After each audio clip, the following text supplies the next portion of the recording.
안녕하세요. 캐치국어 쌤 박세경 선생님입니다. 여러분들과 함께 오늘 같이 살펴볼 내용은 문학의 아름다움입니다.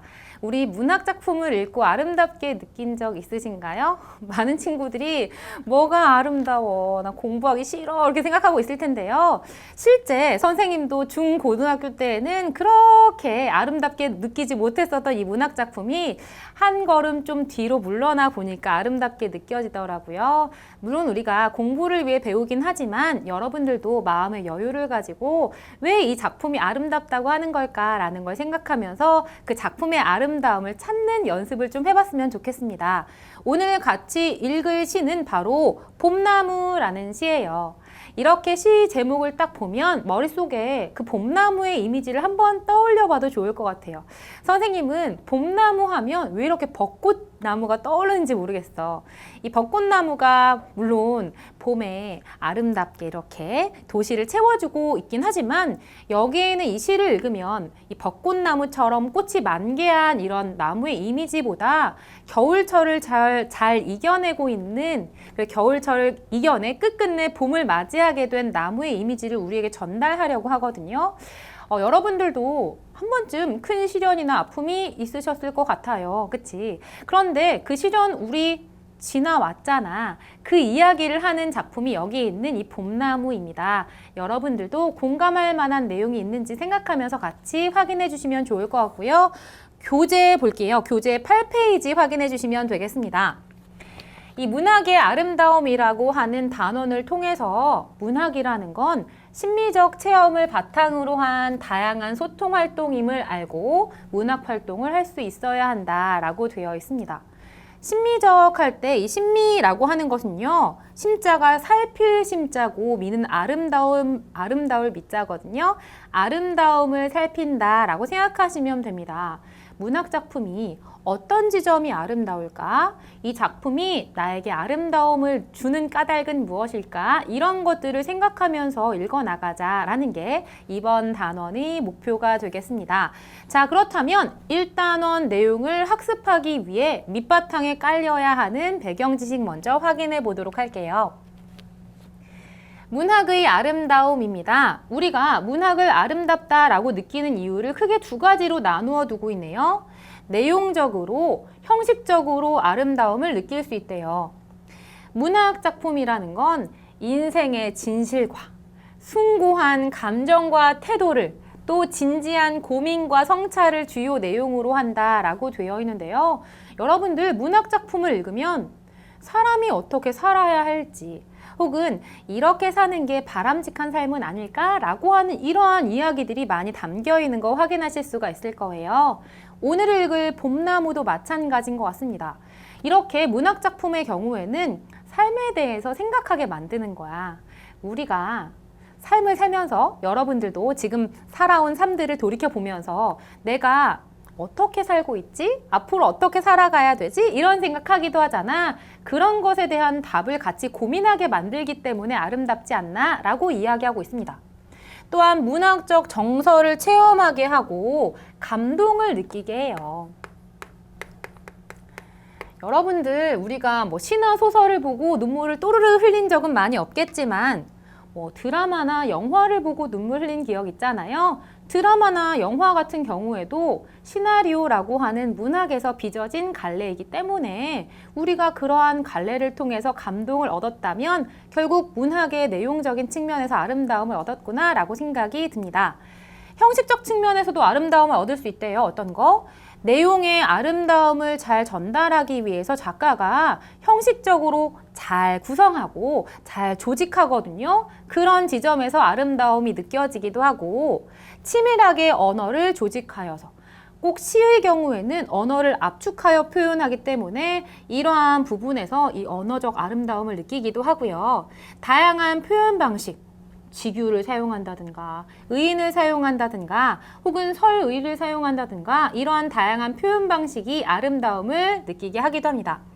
또한 시의 경우에는 일상 언어를 다듬어서 세련되게 표현하기 때문에 그런 지점에서 형식적으로 아름다움을 느낄 수 있지 않을까라고 확인을 해주시면 될 것 같아요.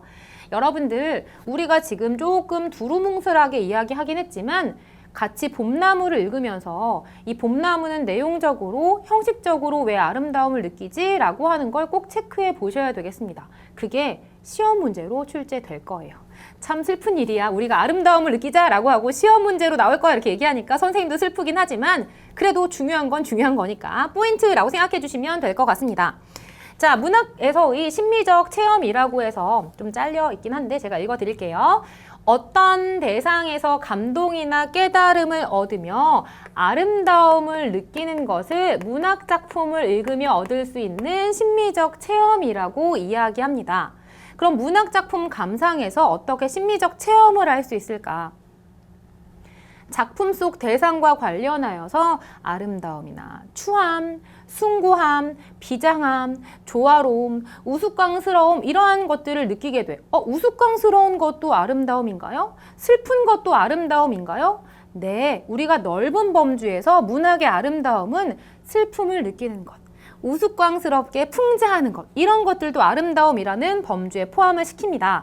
이렇게 다양한 정서를 느낄 수 있는 것이 바로 심미적 체험이야. 그래서 여러분들이 시를 읽고 시에 나오는 나무가 뭔가 버티느라 힘들었을 것 같아. 그런 게 안쓰럽게 느껴져. 이런 게 바로 심미적 체험이 되는 거예요. 어렵지 않잖아?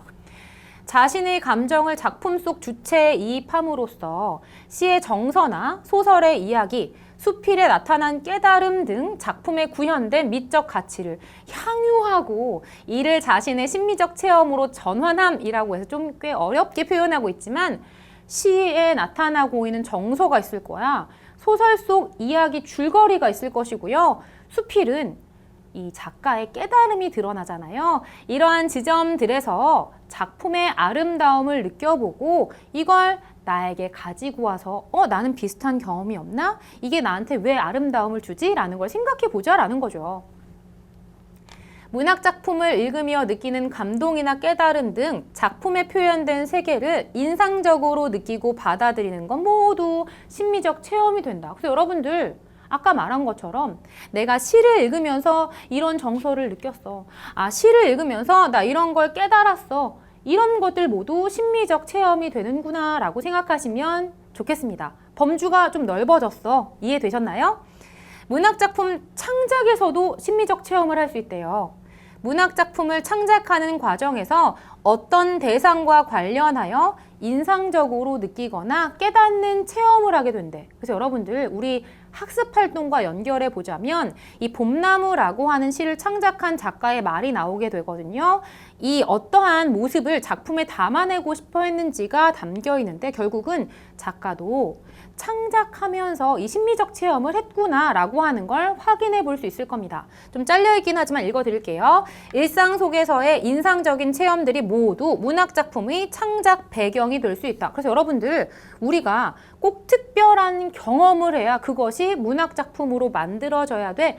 아니에요. 특별하지 않고 일상적이라서 오히려 누구나 공감할 수 있을 만한 체험이 더욱더 아름다움을 느낄 만한 가치가 있지 않을까라는 생각이 듭니다. 여러분들 특이한 경험도 흥미롭고 재미로워, 그치? 하지만 누구나 겪을 법한 이야기들을 하게 되면 나도 같이 공감하게 돼. 꼭 내가 주인공이 된 것처럼 느껴. 그런 것에서 심미적 체험을 할 수 있구나라고 생각해 주시면 좋을 것 같습니다. 자, 심미적 체험을 중심으로 문학작품을 감상해 봐요라고 되어 있는데요. 우선 문학작품의 아름다움을 파악해보자. 내용의 아름다움이 있고 또 표현의 아름다움이 있을 거예요 라고 나와 있네요. 우선 내용적 아름다움, 시를 읽을 때에는 말하는 이 시적 화자가 어떤 상황이지 혹은 어떤 것에 관심이 있지 라는 걸 생각을 해봅시다. 또한 작품에서 전하려고 하는 내용이 뭐지? 주제가 뭐지? 라는 걸 생각해 보자고요. 수필을 읽을 때에도 마찬가지입니다. 수필에서 말하는 이는 작가 자신이긴 하지만 이 작가가 어떤 상황에 처해 있을까? 어떤 정서를 느끼고 어떤 관심사를 가지고 있을까라고 하는 걸 생각해 보면서 이 작가가 전달하려고 하는 주제의식이 무엇일까? 라고 생각하는 것, 바로 문학작품의 내용적인 아름다움을 찾는 방법이구나 라고 생각해 주시면 될 것 같아요. 표현적인 아름다움의 경우는 바로 문학작품에 담겨있는 다양한 표현 방법들을 찾으면 됩니다. 작품의 구성 방식이 어떠했는지 혹은 내용 전개 방식이 어떠했는지 이런 것들을 찾아가는 게 표현의 아름다움을 찾는 방식이구나 라고 찾아주시면 되겠고요. 그리고 문학 작품 안에 담겨있는 정서를 파악해보자. 정서를 어떻게 알 수 있을까? 작품에 있는 소재가 무엇이지? 어조는 어떻게 사용되고 있지? 시어는 어떤 게 쓰였지? 등등을 통해서 작품에 담겨있는 정서를 확인을 해보자 라고 나와 있습니다. 또한 작가의 의도를 파악하는 것도 심미적인 체험이에요. 작품에 반영되어 있는 작가의 심미적 체험을 파악하자. 작가는 어떤 인상적인 경험을 통하여서 이 작품을 창작했을 거 아니야. 일상적이긴 하지만 나에게 감동이나 깨달음을 주어서 이 장면을 혹은 이러한 경험을 시나 수필로 담아내는 것입니다. 그렇다면 우리는 그 작가가 어떠한 심리적인 체험을 했을까라는 걸 생각해 보는 거예요. 또한 작품에 담겨있는 삶의 모습이나 미적인 요소 같은 것들을 모두 고려하여서 작가는 왜 이 시를 썼지? 왜 이 수필을 썼지? 라고 하는 걸 찾아내는 시도도 심미적인 체험이라고 생각하시면 되겠습니다. 그리고 다 읽고 나서요. 문학작품의 심미적 체험을 내면화해보자 라고 나와 있네요. 작품에 나타난 삶의 모습을 토대로 하여서 보편적인 인간의 삶에 대해서 그리고 나의 삶에 대해서 성찰해보자. 이게 진짜 중요한 것 같아. 여러분들 이런 단계를 요새 좀 거치시나요? 나의 삶은 어떻지? 이런 거 생각 잘 안 하잖아. 그런데 이런 건 되게 중요해. 이 나의 삶은 어떻지? 라고 하는 걸 잘못 오해해서 나의 삶을 다른 친구와 비교해서 나의 삶이 어떤지를 비교하라는 이야기 아니에요. 왜?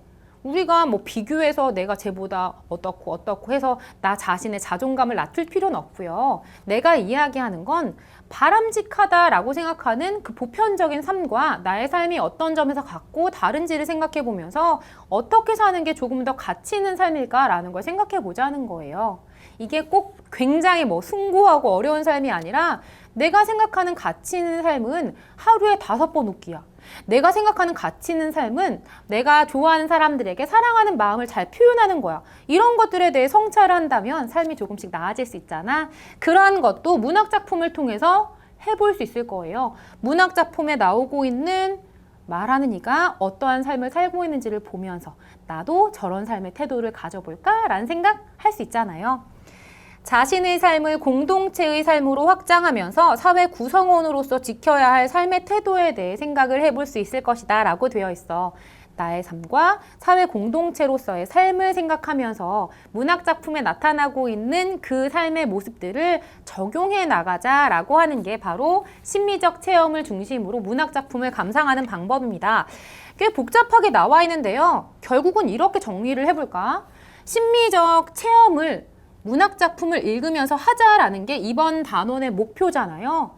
결국은 문학작품에 나와 있는 내용적인 의미, 주제를 잘 이해하자. 어떤 표현 방법이 쓰였는지를 잘 파악하자.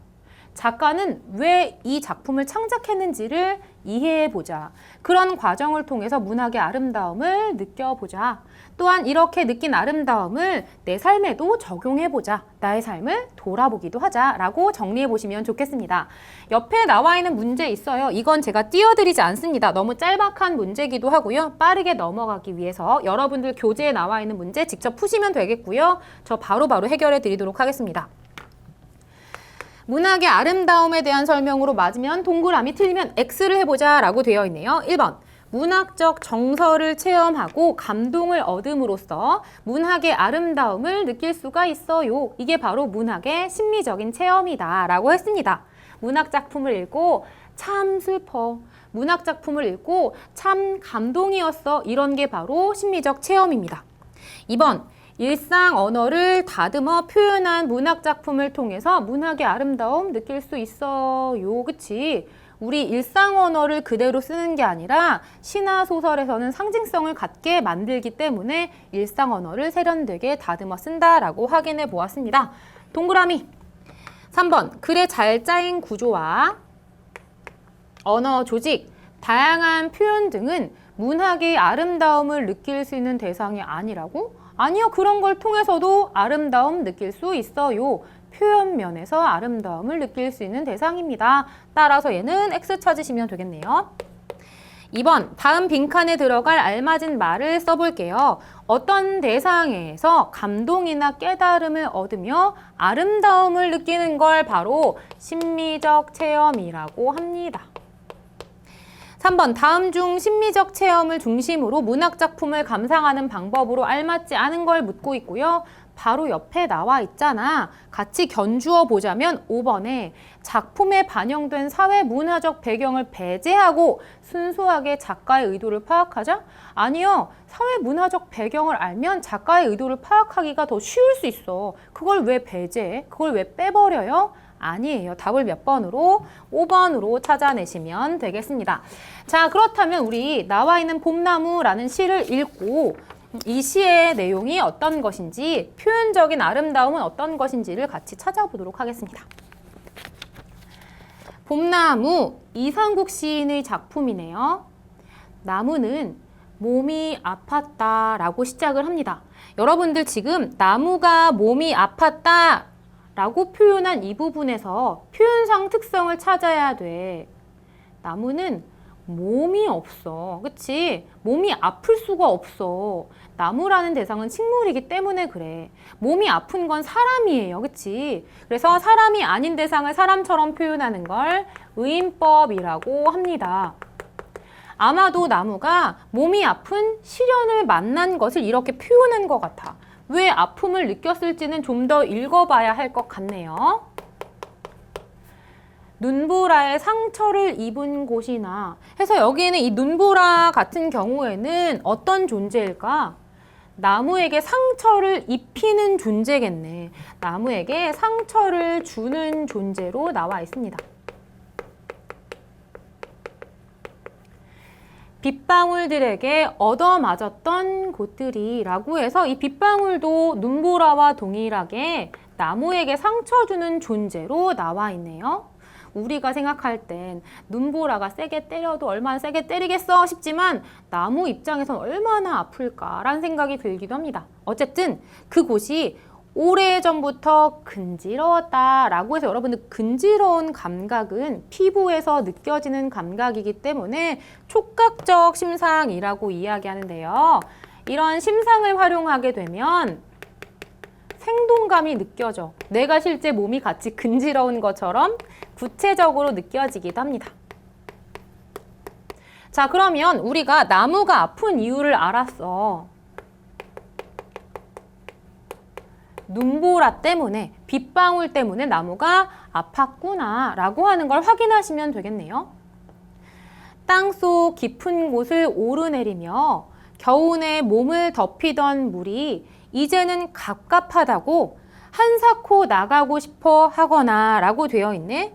이제 이 물이 나무 안에서 갇혀서 겨울 동안 나무가 겨울을 유지할 수 있도록 계속 버티면서 같이 있었던 존재였을 거예요. 그런데 이제 봄이 다가와 가니 나도 나가고 싶어 라고 하겠지. 그 물 때문에.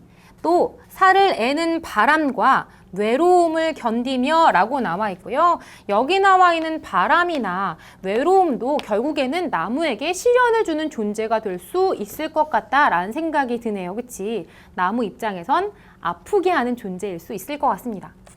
시련과 외로움을 견디며 봄이 오면 정말 좋은 일이 있을 거라고 스스로에게 했던 말들이 그를 못 견디게 들복 같기 때문이다 라고 나와 있어요. 여러분들 지금 나무가 아픈 원인이 또 두 가지로 나와 있거든요. 왜 아팠어? 첫 번째, 아까 읽었었던 부분에서 겨우내 몸을 덮이던 물이 갑갑해, 나가고 싶어 라고 했기 때문에. 그치? 두 번째, 내가 너무 춥고 너무 외로운 상황에서 봄이 오면 괜찮을 거야 라고 스스로를 위로하는 말이 너무 나를 들볶으면서 계속 위로했기 때문에 내가 아팠구나 라고 느끼고 있는 겁니다. 그렇죠?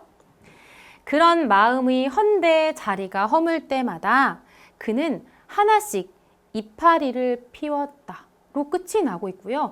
여러분들 이 시의 가장 아름다운 부분을 선생님한테 찾으라고 하면 바로 이 부분인 것 같아. 너무나 아름다운 부분이야. 여러분들도 아름답게 느껴지시나요? 같이 그렇게 느꼈으면 좋겠는데 지금 그런 마음의 헌대자리라고 되어 있잖아.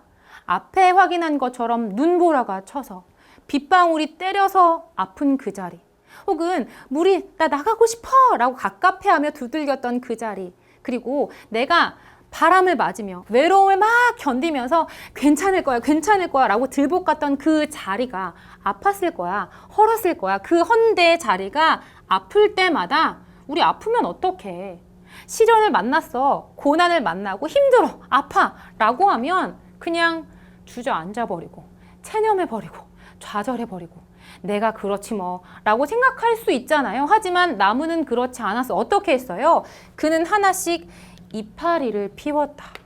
이게 너무나 아름다운 말 아닐까? 이파리를 피워냈다는 건 내가 시련과 고난을 이겨낸 거예요. 그치? 그래서 여러분들 지금 이 부분에 이런 내용 써볼까? 결국 이 나무가 아픔을 견디면서 한 일, 아픔을 겪으면서 한 일은 시련 속에서, 상처 속에서 그냥 좌절해버리고 포기해버리고 낙담해버리는 것이 아니라 인내에 참아내면서 가치로운 것을 추구했어. 나에게 가치 있는 이파리를 피워내는 일을 계속 추구하고 피워내면서 봄나무로 성장해 가고 있는 모습이 담겨 있습니다. 우리 앞에 그런 이야기 했잖아. 물론 표현적인 아름다움이나 내용적인 아름다움도 있겠지만 이 부분을 보니까 선생님도 그런 생각이 들어. 시련과 상처 누구나에게 있습니다. 뭐 하루에 몇 번 겪는 사람들도 있고요. 그치? 그런데 그럴 때마다 내 자신이 어떤 태도를 취했나 라고 하는 걸 좀 돌아보게 만들기 때문에 그런 지점도 참 아름다운 내용의 시구나 라는 생각이 선생님은 들었습니다. 여러분들은 어떤지 모르겠어요. 자, 그렇다면 옆에 나와 있는 간단한 소단원 체크 먼저 풀어보고 시 내용 정리하는 시간 갖도록 합시다. 소단원 체크 1번 문제부터 4번 문제까지는 여러분이 푸시고 나서 잠시 정지 후에 풀고 나서 저랑 맞춰보는 거예요. 아시겠죠? 1번입니다. 이 시에 나타난 나무에 대한 설명으로 알맞지 않은 걸 묻고 있습니다. 1번 몸이 아팠다. 첫 번째 행에 나왔어요. 2번 눈보라에 상처를 입은 곳이 근지러웠다. 세 번째, 네 번째 행에 나와 있네요. 3번 겨우내 몸을 덮이던 물이 나가고 싶어 해서 또 몸이 아팠죠. 4번 스스로에게 했던 말들, 시련 속에서 희망을 잃지 말자라고 자기 스스로 위로했었던 말이 나를 들볶았기 때문에 또 아팠다라고 이야기했습니다. 5번에 눈보라, 빗방울과 같은 시련과 고난이 있긴 했지만 그것 때문에 좌절했나요? 아니요. 이파리를 피웠대. 따라서 답은 5번 찾으시면 되겠습니다. 이번에 기역, 니은에 공통적으로 사용된 표현 방법을 찾자라고 되어 있고요. 나무는 몸이 아팠다. 사람이 아닌 걸 사람처럼 의인법. 또 니은 부분에서 뭐? 봄이 오면 좋은 일이 있을 거야 라고 스스로에게 말을 했대. 그걸로 나를 들볶았대. 이런 건 누가 할 수 있는 거야? 나무라는 식물은 못해. 주체성이 없으니까. 하지만 나는 할 수 있어. 사람이니까. 사람이 아닌 대상을 사람처럼 표현하고 있는 의인법 쓰였습니다. 2번 찾을게요. 3번 시련을 이겨낸 나무의 모습에서 느낄 수 있는 정서로 가장 적절한 거. 시련 이겼어. 슬픈가요? 처량한가요? 답답한가요? 우울한가요? 아니요. 답은 몇 번? 숭고함. 숭고하다라는 건 뜻이 높다, 고상하다라는 뜻입니다. 그치? 내가 시련, 고난이라고 한 현재의 상황을 보고 좌절했다면 뜻이 높다라고 말하기 힘들었을 것 같아요.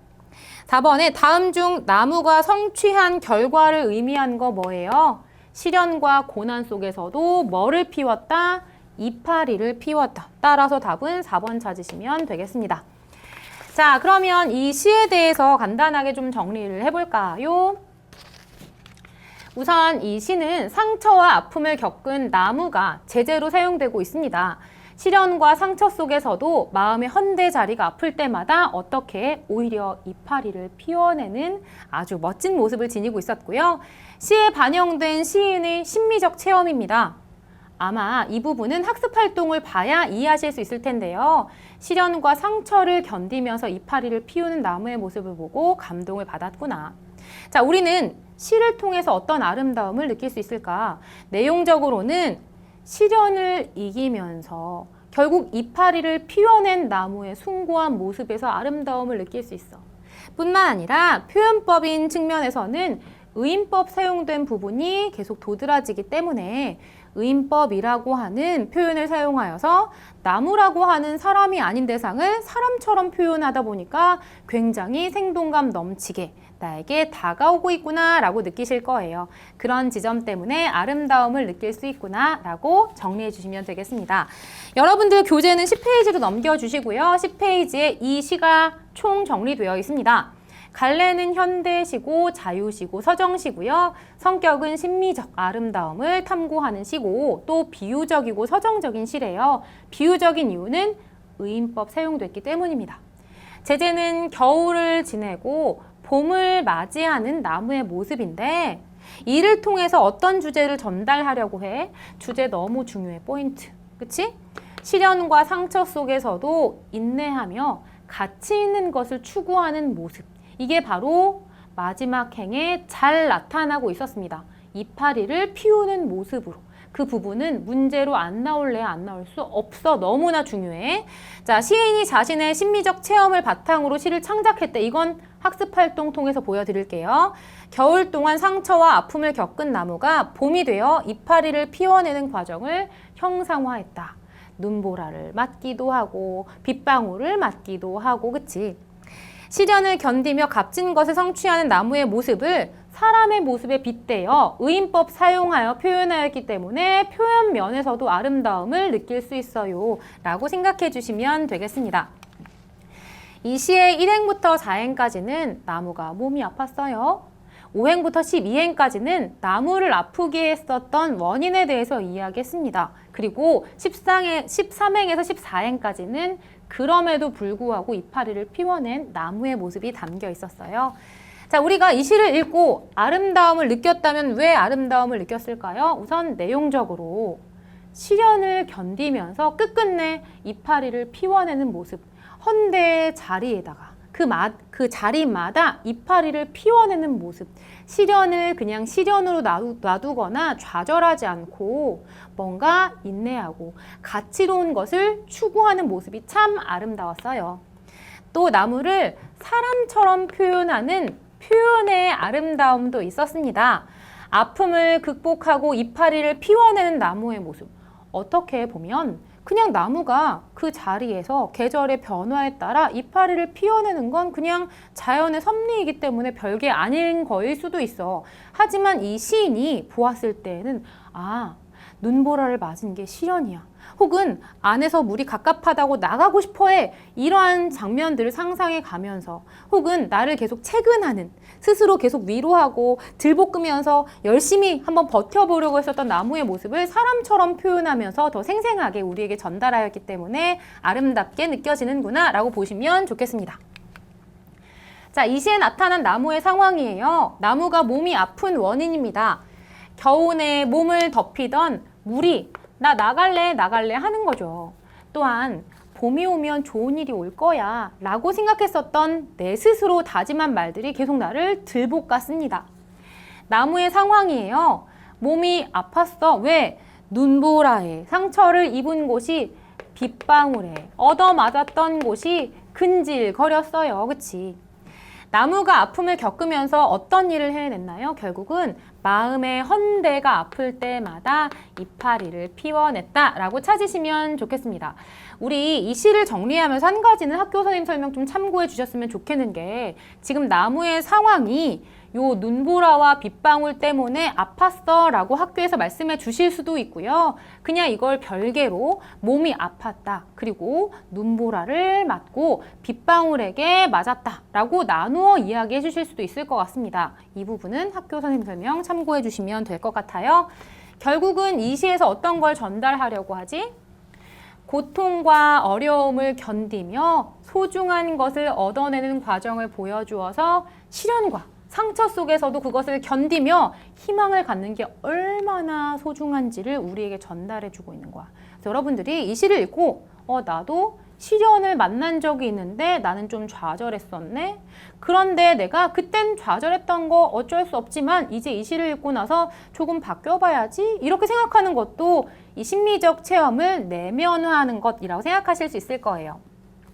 또한 시련과 상처 속에서도 인내하며 가치 있는 것을 추구하는 삶의 자세를 우리에게 전달하려고 하는 것이구나 라고 보시면 좋겠습니다.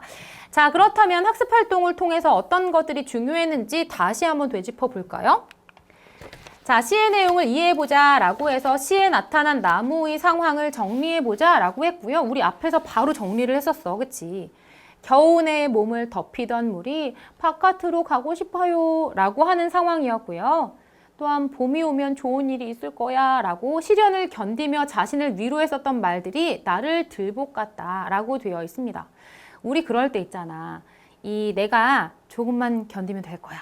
내가 조금만 참으면 될 거야. 내가 조금만 버텨보자 라고 스스로 계속 다짐하고 다짐하지만 상황이 나아지지 않으면 계속 이 다짐만 길어지고 뭔가 상황이 안 나아지니까 계속 더 복잡하고 더 슬픈 마음, 좌절스러운 마음이 생기잖아요. 아마 나무가 그러지 않았을까 싶어. 자, 몸이 아팠다. 눈보라에 상처를 입은 곳이 또 빗방울에게 얻어맞았던 곳이 근지러웠다 라고 제시가 되어 있네요. 그러한 상황 속에서도 마음의 헌대자리가 아플 때마다 이파리를 피워냈어요 라고 하는 게 제시가 되어 있었습니다. 이를 바탕으로 시에서 전달하려고 하는 의미가 무엇일까요? 라고 묻고 있는데요. 이미 앞에서 했었어. 시련과 고통이 있을 때 그 상황 속에서도 소중한 것을 얻어내는 과정을 보여주면서 시련과 상처 속에서도 그것을 견디며 희망을 갖는 태도에 대해서 이야기하고 있구나. 시련과 상처 속에서도 인내하고 가치 있는 걸 추구하는 게 중요해 라고 하는 걸 우리에게 전달하고 있구나 라고 생각해 주시면 좋겠습니다. 지금 나와 있는 큰 1번 문제 1, 2 같은 경우에는 우리가 이미 앞에서 정리한 내용이 반복되고 있는 것이기 때문에 물론 중요하지만, 그치? 중요하긴 하지만 반복되어서 쉽게 해결하실 수 있었을 것 같아요. 근데 이 3번 되게 중요해. 왜 중요하냐면 작가가 이 작품을 어떤 마음으로 썼는지를 알 수 있는 부분이거든요. 다음 글을 참고하여 시인이 어떤 심리적 체험을 바탕으로 시를 창작했는지 추측해보자 라고 나와 있습니다. 눈 온 다음 날 산에 가면 중동이 부러졌거나 몸을 찢기며 떨어져 나온 생솔가지들로 눈이 아프다. 그러나 아무리 혹독한 추위가 닥쳐도 나무들은 도망갈 곳이 없잖아요. 그곳을 지키고 서 있을 수밖에 없습니다. 저 자신이 집이기 때문이다. 이런 인식도 너무나 새로운 발상인 것 같아. 그 몸 자체를 집으로 여기는 거잖아. 그래서 눈의 무게가 몸을 찢고 얼음이 전신을 뒤덮더라도 나무들은 견딘다. 왜? 그 자신이 집이기 때문에. 이제 날이 풀리고 바람이 순해지면 몸을 덮이던 물들이 갑갑하다고 밖으로 나가고 싶어하는 자리마다 나무들은 새 잎을 낼 것이다. 그 자리를. 그치? 발판 삼아서 새 잎을 만들어낼 거야 라고 한 내용이 담겨 있습니다. 자, 아마 이 시인은 이 시를 창작하는 과정에서 겨울산에서 추위를 견디는 나무의 모습을 보았을 것이고 이러한 과정들, 어떤 시련과 상처의 과정들을 거쳐야 봄에 새 잎을 낼 수 있다는 사실에 감동을 했을 거야. 그치? 우리가 보았을 때 이 나무는 우리처럼 사람과 같은 어떤 감정이나 정서를 지닌 대상이 아니라고 생각하였지만 시인은 그 대상, 나무라고 한 대상이 사람처럼 버티어 서 있는 모습으로 여겼던 것이고 그 모습을 통해서 감동을 얻고 있구나 라는 생각이 듭니다. 이런 작가의 심리적 체험이 작품에 담겨 있고 이를 통해서 우리도 심리적 체험을 할 수 있었구나 라는 거 확인하시면 될 것 같아요. 자, 심리적 체험을 중심으로 친구들과 감상을 나누어 봅시다. 시의 내용이나 표현에서 인상적인 부분을 찾고 그 이유를 말해보자 라고 되어 있네요. 그는 하나씩 이파리를 피웠다 라는 구절이 인상적이었어. 어려움을 견디며 끝내 이파리를 피워내는 나무의 모습이 숭고하게 느껴졌거든 이라고 지금 이 친구가 인상적인 부분을 찾아내고 있네요. 우리 앞에서도 이야기했지만 시행의 마지막 부분이 주제를 담아내고 있는 부분이기 때문에 너무나 중요하다라는 것 기억해 주시면 좋겠습니다. 나무는 몸이 아팠다 라고 하는 부분도 발상이 신기해, 인상적이야. 왜? 나무라고 한 대상이 사람이 아닌데도 몸이 아팠다 라고 표현하니까. 시련과 상처를 견딘다 라고 했었던 발상이 굉장히 흥미로웠어 라고 이야기하네요. 혹은 봄이 오면 정말 좋은 일이 있을 거라고 스스로 했었던 말들이 라고 하는 부분이 인상적이었대. 왜? 나무는 사람이 아닌데도 꼭 사람처럼 자신이 힘들 때 자신을 토닥토닥 하고 있는 모습처럼 나타나고 있었기 때문에 사람의 행동으로 표현되어서 더 생생하게 느껴졌어 라고 찾아낼 수 있을 것 같습니다. 인상적인 부분은 개별적으로 다 다를 거예요. 정답이 정해져 있는 건 아닙니다. 시의 내용과 관련 있는 자신의 경험을 떠올리고 라고 나와 있는데요. 물론 이건 우리가 그냥 읽어보고 넘어가면 되겠지만 어떤 식으로 문제가 나올까? 문제에서도 시의 상황과 유사한 경험을 한 친구의 감상으로 옳은 것이라고 하여서 정말 시의 주제면이라던가 혹은 시에서 담고 있는 내용과 유사한 이야기를 하고 있는지 혹은 하고 있지 못한지를 가르는 문제가 나올 수 있을 것 같습니다. 구분하실 수 있겠죠? 어떤 거예요? 네? 시련과 상처가 있었지만 그것을 내가 극복해내는 것, 가치 있는 것을 계속 추구해 나가는 모습이 담긴 걸 골라내시면 될 겁니다. 그리고 여기에는 이것도 뭐 편지를 써보자 라고 되어 있는데 각각 해야 할 일인 것 같고요. 우린 옆에 나와 있는 6개의 문제만 해결하고 오늘 시간 마치도록 하겠습니다. 이것도 문제 풀고 나서 저랑 보셔야 돼요. 지금 계속 이어서 보면 그 문제는 제가 푸는 거지 여러분이 푸는 거 아닙니다. 얘도 짤막한 문제니까 띄워드리지 않을 거예요. 빨리 풀어야 되니까. 1번입니다. 이 시에 대한 설명으로 가장 적절한 걸 묻고 있네요. 나무의 계절별 모습 나와 있지 않습니다. 2번, 나무를 아프게 한 원인을 외부에서만 찾고 있나요? 아니요. 스스로, 그치? 나를 계속 다독이면서 했었던 말도 나를 아프게 했어 라고 이야기했으니까. 3번, 상처 때문에 절망한다고? 아니요. 4번, 시련을 겪은 나무가 이파리를 피워내는 과정이 마지막까지 형상화되고 있었습니다. 4번 찾으시면 되겠네요. 나무의 상처를 보듬어주는 눈보라? 아니요. 상처를 주는 게 이 눈보라였기 때문에 5번 적절하지 않습니다. 2번입니다. 이 시에서 다음을 통해 표현하고자 한 나무의 모습으로 가장 알맞은 걸 묻고 있네요. 우리 시행의 13, 14행입니다. 이 모습은 자연과 함께 어우러지거나 이파리가 모두 떨어지거나 상실감을 느끼는 모양이 아니라 어떤 걸 나타내는 거야? 시련과 고난을 인내하면서도 가치 있는 걸 추구하는 모습이었습니다. 답은 몇 번? 4번 찾으시면 되겠네요. 3번, 시의 내용을 바탕으로 할 때 이 시에 반영된 작가의 심미적 체험으로 가장 적절한 것은 무엇일까요? 1번, 시련을 겪고 있는 친구를 도와준다고? 아니, 돕는 이야기 아니야. 2번에 친구들과 협력하여 최상의 결과를, 지금 협동하는 이야기도 아닙니다. 3번에 오색빛으로 물든 가을 하늘을 보고 너무 아름다웠어. 지금 자연의 아름다움에 대해 노래하는 시도 아니에요. 4번, 다른 사람에게 자신의 실수를 너그럽게 용서받았던 실수와 관련된 내용도 아니네요. 답은 몇 번? 5번. 나무가 추위를 견뎌야 새 잎을 낼 수 있다라는 깨달음을 얻어서 참 아름다움을 체험하게 되었고 그 체험을 우리에게 전달해주고 있었습니다. 4번. 기억에 대한 설명으로 가장 적절한 것을 물었네요. 인상적인 부분에 대한 설명입니다. 우리 이건 문제로 나와 있잖아. 인상적인 부분을 찾고 이유를 밝히자라고 했고요. 답은 4번이야. 시를 감상하는 과정에서 심미적 체험, 아름다움을 느껴서 왜? 그 나무의 모습이 숭고하게 느껴졌거든 이라고 이야기했었잖아요. 답은 4번 찾으시면 되겠습니다. 그래서 여러분들 우리 아까도 말한 것처럼 꼭 숭고하게 느끼는 것만 심미적 체험은 아니에요. 그치? 슬프게 느껴도 우스꽝스럽게 느껴도 이런 거 모두 심미적 체험이 될 수 있습니다. 5번에 시를 감상하며 할 수 있는 심미적 체험에 대한 설명으로 적절하지 않은 걸 물었는데요. 시의 표현에서 감동을 느낀다던가 깨달음을 얻는 거 심미적 체험이 됩니다. 혹은 시에 반영된 작가의 심미적 체험이 어떠한 것일까라는 걸 생각해 볼 수 있을 거야.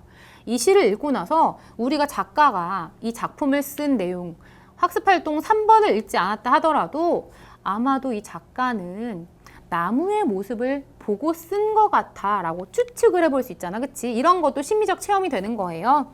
4번, 시의 내용과 관련하여서 자신의 경험 떠올려 볼 수도 있을 것 같고요. 5번에 같은 시를 읽으면 독자 모두가 같은 심리적 체험을 하나요?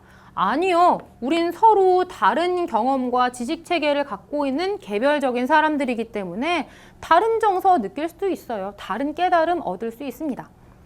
6번에 친구와 갈등을 겪은 동생에게 이 시를 추천하면서 할 수 있는 말로 가장 적절한 것을 물었는데요. 1번, 나무처럼 헌데 자리는 최대한 빨리 치료해야 돼. 지금 빨리 치료하라는 이야기가 아니라 견디며 가치 있는 걸 추구해라 였어요. 2번, 이파리가 풍성하지 않아도 행복한 삶을 살 수 있다고? 아니요, 이파리를 지금 우리가 하나의 가치라고 보았잖아. 실현 속에서도 굴하지 않는 태도, 가치로운 것을 추구하는 삶에 대해서 이야기하는 것이기 때문에 2번 적절하지 않습니다. 3번, 빗방울처럼 남을 위해서 자신의 것을 희생한다고? 빗방울은 상처 주는 존재였죠. 4번에 나무의 몸을 나가고자 했었던 물처럼 자신의 삶을 개척해야 한다고? 이 물은 나무가 아픈 이유였습니다. 5번에 지금의 시련과 아픔을 극복하면 너도 이파리를 피울 수 있을 거야 라고 이야기해 볼 수 있겠네요. 답은 5번으로 골라내시면 되겠습니다.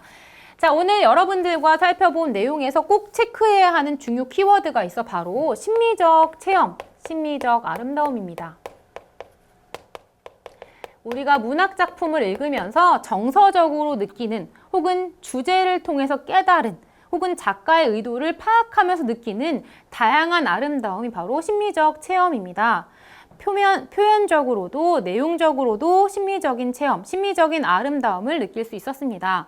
우리가 이 시에서 느낄 수 있었던 표현적인 측면의 아름다움은 바로 의인법이라고 확인했고요. 또 내용적인 측면에서는 시의 주제, 그러니까 시련과 좌절 속에서도 이파리를 피워내는 모습이었던 거 기억해 주시면 좋을 것 같습니다. 또한 작가가 창작하는 과정에서도 심리적 체험이 나타날 수 있고, 그리고 이 작가가 창작한 작품을 감상하는 과정에서도 심리적 체험이 나타날 수 있구나 라고 하는 지점도 생각해 주시면 될 것 같아요. 시가 우리에게 어떤 이야기를 하고 싶어 하는지 다시 한번 차근히 읽어보시면서 시 내용 우리 마음속에 한번 나의 성찰의 어떤 계기로 삼으면 어떨까라는 생각이 들고요. 시와 관련하여서 궁금한 부분 있으면 게시판에 질문 남겨주시면 되겠습니다. 오늘도 열심히 공부한 우리 친구들 모두 수고하셨습니다. 감사합니다.